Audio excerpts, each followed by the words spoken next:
Alors, Christophe Horta, bonjour. Bonjour. Alors, justement, Christophe Horta va se présenter. Christophe Horta, s'il le veut bien, un petit peu. Je m'appelle Christophe Horta, je suis manager général des équipes de France militaires, garçons et filles. Je suis également officier des sports au groupement de soutien de la base de défense de Vincennes. Mhm.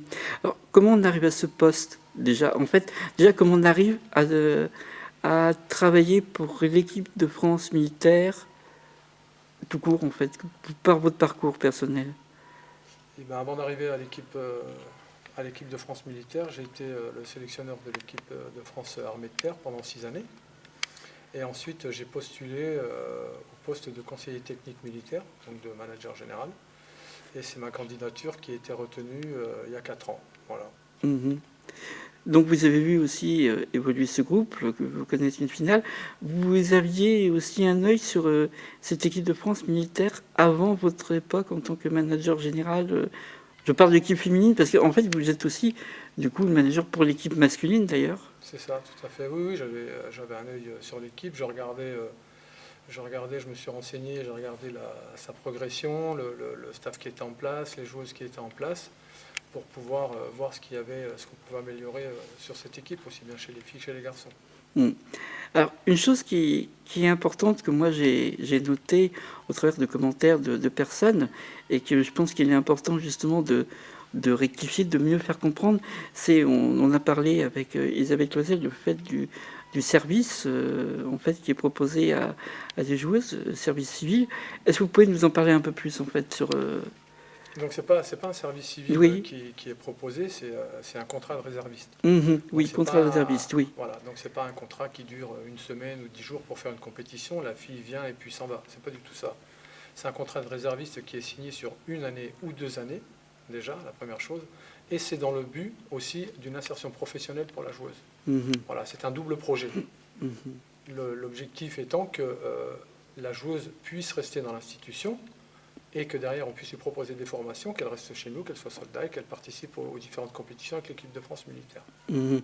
Et je pense que c'était important ensuite aussi de signer ça pour deux choses. C'est vrai qu'il y a des personnes qui disaient oui, finalement, la plupart sont pas, ne travaillent pas vraiment dans l'armée quand on voit la liste.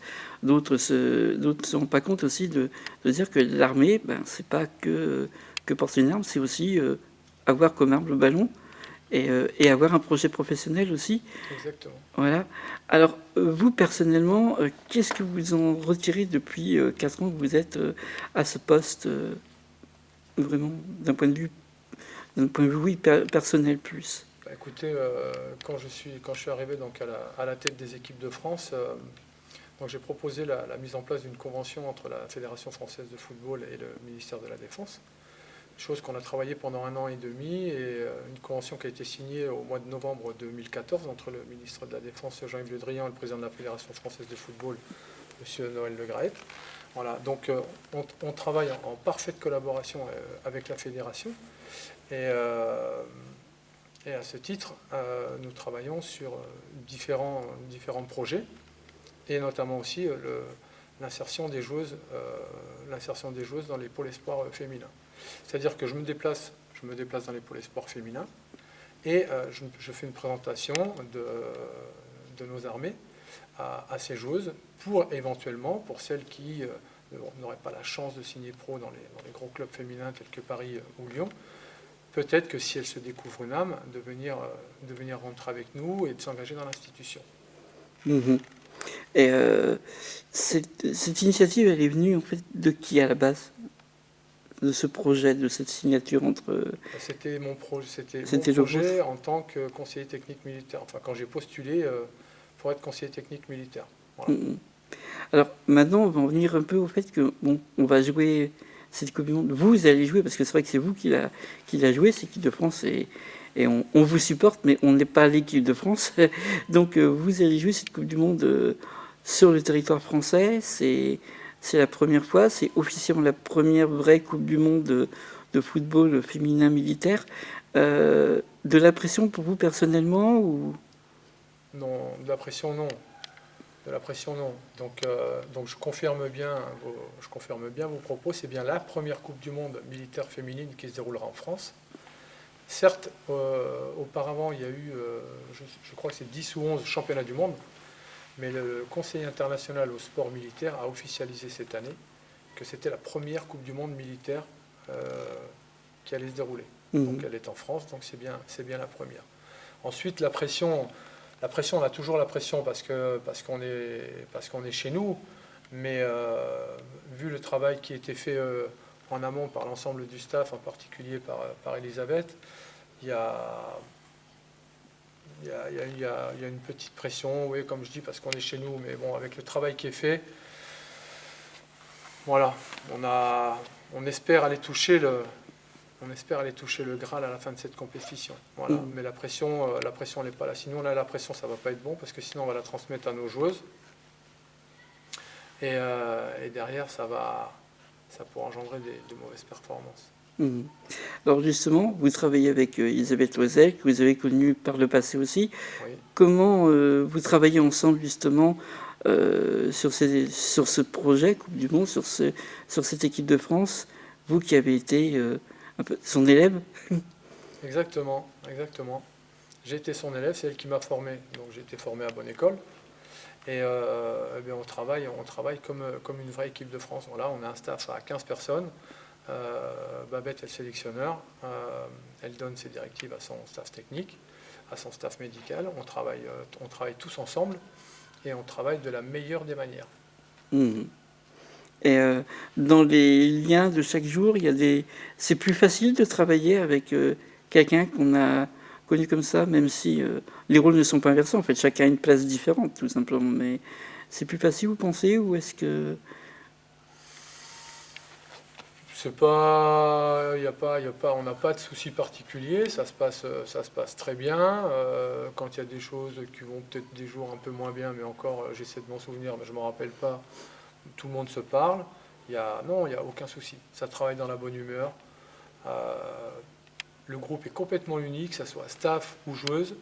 Et là-dessus, il n'y a personne qui pourra nous déstabiliser. Alors, avec tout le public... Dans la bonne humeur. Voilà. Et on va rester dans la bonne entente. On va rester un petit peu tous les deux. Allez-y, restez. Voilà, justement, question que je vais poser à vous deux en même temps. Voilà, ça se passe en France, comme on l'a dit. Il y aura un public très majoritairement français. Alors, on espère du monde, parce qu'en plus, ça va être gratuit. Il faut le rappeler, hein, tous les matchs seront gratuits. Vous espérez que... comment vous voyez en fait l'après Coupe du Monde, avec ou sans finale, du coup, vis-à-vis du public français, l'accueil est-ce que vous appréhendez pas plutôt l'accueil des supporters français que des équipes adverses? Non, parce qu'on sait, donc nous on a fait une commande de 45 000 billets, il y a déjà les 2 tiers qui ont été réservés. Voilà.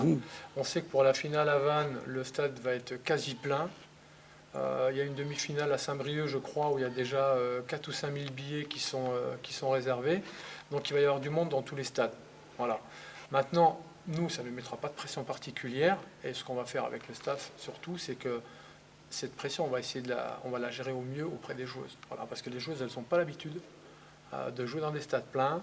Il y en a qui vont jouer devant leur famille. Il va y avoir la Marseillaise. Quand c'est la première fois que vous la chantez avec le maillot bleu, c'est particulier. Donc il faut... Voilà, nous on va s'attacher à ça. La pression, il n'y aura pas de pression. On sait ce qu'on fait, on travaille, on prépare, on sait où on va et on sait où on veut aller. Et je vous dis, nous, on va tout mettre en place pour que ça se passe bien. Et je pense que ça se passera bien. Oui. Bon, la pression, elle est utile. Bien sûr. Il ne faut surtout pas tout éliminer. Il faut simplement qu'on soit garant de la protection des joueuses, qu'elles ne soient pas sursollicitées, entre autres les Bretonnes qui vont jouer sur leur terre, notamment. Et puis ensuite, la pression, il faut la rendre positive. Avoir un public qui nous soutient, c'est tout ce qu'on demande.